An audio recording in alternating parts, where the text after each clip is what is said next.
Bonjour. J'ai envoyé 8 personnes aujourd'hui pour une session de recrutement chez Apicil, mon client. Sur les 8 que j'ai envoyées pour un poste de conseiller relations clients, un seul avait déjà été conseiller relations clients auparavant. C'est pour ça qu'ils ont fait appel à moi. C'est parce qu'ils ont des difficultés de recrutement, des difficultés pour trouver des potentiels, des difficultés pour repérer des savoir-faire et des savoir-être. Et ce n'est pas les seuls à avoir ce problème. Donc aujourd'hui, il y a 300 000 postes qui sont non pourvus depuis l'année dernière. Il y a également 36% de CDI qui sont rompus la première année en France. Et 40 secondes, le dernier chiffre, 40 secondes, c'est le temps moyen de lecture d'un CV.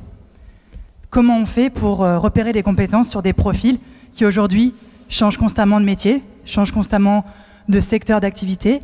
Comment on fait quand les candidats ils ont appris en ligne, ils ont appris sur des formations courtes, ça devient impossible. Ce qui veut dire pour nous qu'on passe à côté des meilleurs potentiels. Pour remédier à ça, on a proposé une nouvelle solution.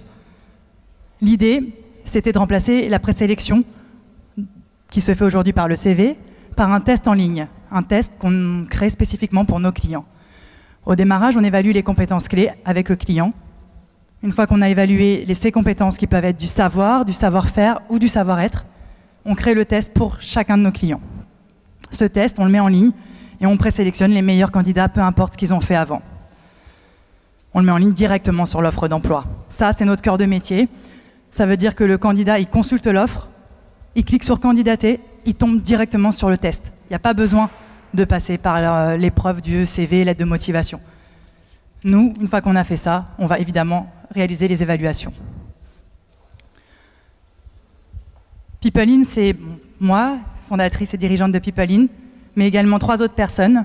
Donc Grégory, ingénieur commercial, Muriel, qui est l'informaticien, le développeur, qu'on a récemment associé, et Audrey, qui nous a rejoint cette année, en septembre même.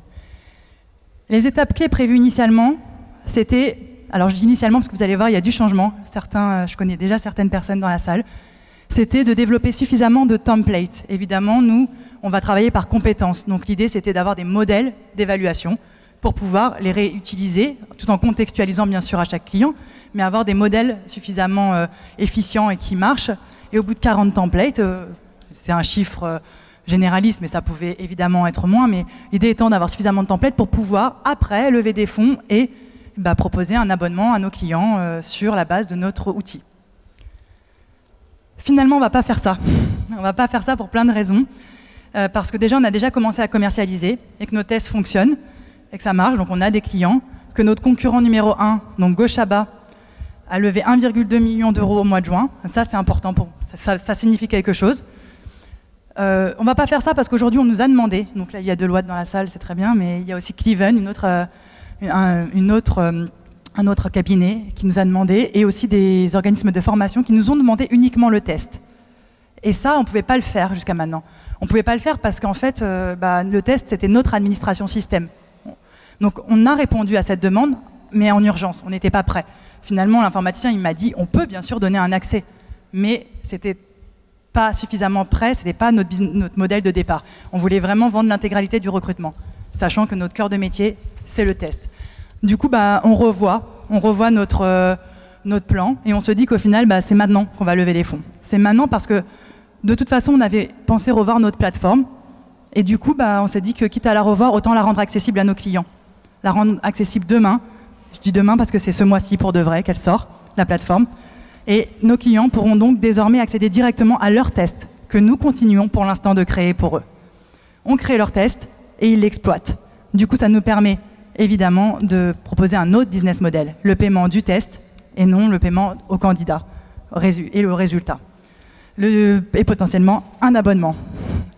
1 million d'euros, c'est arrondi, c'était environ 970 000 euros. Pour faire quoi?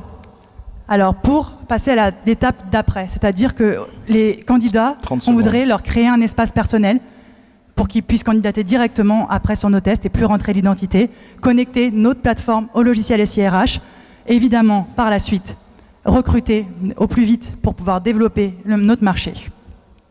Ensuite, ça veut dire potentiellement pour nous une estimation jusqu'à N+2 jusqu'à 1 500 000 euros de chiffre d'affaires et évidemment un point où les salariés au final n'augmentent plus au bout d'un certain stade puisqu'on rentabilise notre plateforme. Merci.